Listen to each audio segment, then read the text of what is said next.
काम कर रहा हूँ अभी। तो सभी को नमस्कार, पुनः धन्यवाद। तो आज हम बात करेंगे बूटिंग प्रोसेस के बारे में। कंप्यूटर में जो प्रक्रिया सबसे पहले स्टार्ट होती है उस प्रक्रिया को कहा जाता है बूटिंग। बायोस भी जो है इसी प्रक्रिया के अंतर्गत जो है कार्यरत रहता है। बूटिंग दो प्रकार की होती है, cold booting and hot booting. तो आज हम बूटिंग के बारे में समझेंगे विस्तार से। तो मैं आपको कॉपी और पेन की सहायता से समझाने की कोशिश करूंगा और आप मुझे लगता है समझने की कोशिश करेंगे। धन्यवाद। इधर ला। तो हम बूटिंग को समझते हैं। बूटिंग पहले यहाँ पर दिया हुआ है अल्ट की।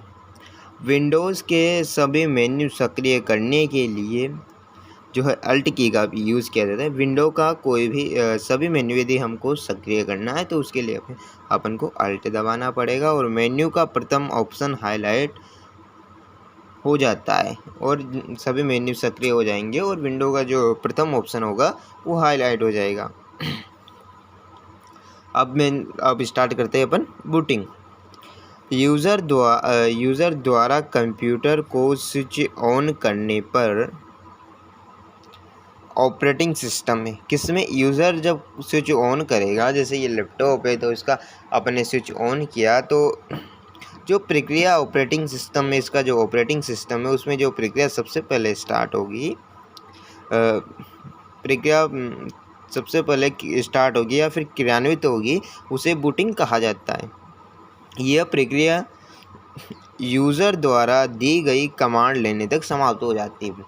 जैसे ये स्टार्ट हो गया अभी, तो अब मैंने कोई भी कमांड दे दी जिसमें मैंने यहाँ पे जो है अपना MS वर्ड या फिर नोटपैड कोई भी ओपन कर लिया, तो यहाँ पर जो है ये प्रक्रिया समाप्त हो गई, ये बूटिंग की प्रक्रिया समाप्त हो गई है यहाँ तक। ठीक, आगे बढ़ते अपन। कंप्यूटर को स्विच ऑन करने पर पोस्ट की प्रक्रिया शुरू होती है। जब कंप्यूटर को हम सबसे पहले ऑन करते हैं तो उससे पहले सबसे पहले जो है पोस्ट की प्रक्रिया प्रारंभ होती है, पावर ऑन सेल्फ टेस्ट जिसे हम कहते हैं। तो पोस्ट वह प्रक्रिया जिसमें कंप्यूटर के प्रत्येक भाग की जांच होती है, पावर ऑन सेल्फ टेस्ट जिसमें कंप्यूटर की प्रत्येक भाग की जांच होती है। आगे इसके आगे काम होता है बूटिंग में सभी डिवाइस के पास बिजली पहुंचने पर मदरबोर्ड बायोस को एक संकेत भेजता है जिसे पावर ओके कहा जाता है। बूटिंग में सभी डिवाइस के पास यदि बूटिंग की प्रक्रिया स्टार्ट होगी, पोस्ट की प्रक्रिया पूरी होगी, पावर ऑन सेल्फ टेस्ट हो गया, उसके बाद जो है बूटिंग में सभी डिवाइसेस के पास बिजली पहुंचने पर मदरबोर्ड बायोस को एक संकेत भेजता है जिसे पावर ओके कहा जाता है। आगे बायोस मदरबोर्ड रोम में स्टोर होता है। बायोस कहाँ स्टोर होता है? मदरबोर्ड रोम में, यानी कि random read only memory. BIOS को सिर्फ पढ़ा जा सकता है, इसमें बदलाव नहीं किया जा सकता, ये कि रोम में स्टोर होता है। बूटिंग की अंतिम प्रक्रिया में इसको ऐसे समझते हैं कि बूटिंग की अंतिम प्रक्रिया में बायोस MBR को खोजता है, मास्टर बूट रिकॉर्डर को खोजता है, जिसमें उसको बूटिंग के लिए जगह चाहिए होती है, स्पेस चाहिए होता है।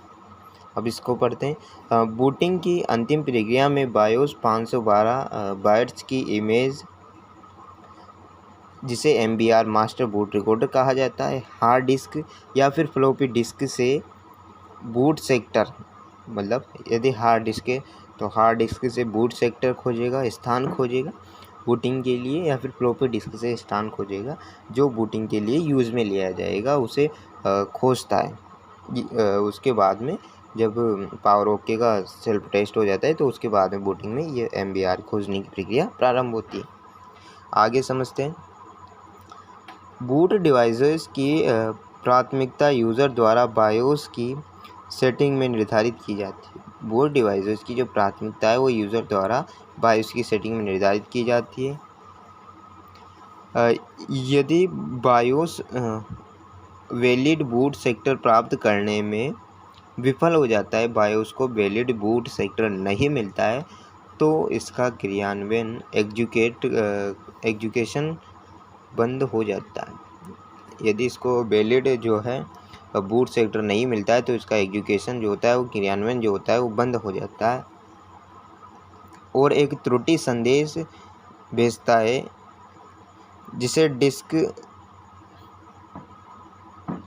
जिसे डिस्क बूट फेलियर कहा जाता है। मतलब यदि बायोस जो है वो वैलिड बूट सेक्टर खोजने में विफल हो जाता है तो इसका क्रियान्वयन एग्जीक्यूशन बंद हो जाता है। तो यह त्रुटि संदेश भेजता है जिसको डिस्क बूट फेलियर कहा जाता है।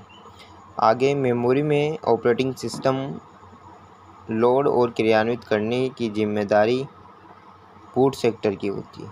मेमोरी में ऑपरेटिंग सिस्टम लोड और क्रियान्वयन करने की जो जिम्मेदारी होती है वो बूट सेक्टर की होती है। बूटिंग दो प्रकार की होती है, कोल्ड बूटिंग और हॉट बूटिंग, या फिर वार्म बूटिंग कह सकते हैं, यानी कि गर्म बूटिंग और ठंडी तरीके से उसको शट डाउन करना, और एक गर्म तरीके से जैसे चालू इसको डायरेक्ट से चॉप किया तो ये बंद हो जाएगा। अब समझते हैं कोल्ड बूटिंग को। जब कंप्यूटर बंद होता है तो स्विच ऑन करना जिससे सिस्टम आसानी से शुरू हो जाता है, कोल्ड बूटिंग कहा जाता है। वही सिस्टम अपने स्विच ऑन किया, उसके बाद इसके स्विच को ऑन किया, फिर अपना जो CPU है UPS है उसको ऑन किया, फिर उसके बाद CPU को ऑन किया और आराम से स्टार्ट हो रहा है ये कोल्ड बूटिंग। डायरेक्ट जो है अपने जो इलेक्ट्रिसिटी है तो उसका स्विच ऑफ कर दिया, स्विच ऑफ करने के बाद जो है तो वो वहाँ से बंद हो जाएगा डायरेक्ट। तो हॉट बूटिंग उसमें विंडोज़ क्रैश होने का संभावनाएं बढ़ जाती है। कंप्यूटर के ऑन होते हुए यूज़र द्वारा स्टार्ट करना हॉट बूटिंग कहलाता है। इस बूटिंग में पोस्ट की प्रक्रिया नहीं होती है। रिबूट कीबोर्ड कीज़, यदि हम रिबूट करना है हमें सिस्टम को, तो उसके लिए Ctrl+Alt+Del एक साथ प्रेस करनी होगी। तो जो है अपना ये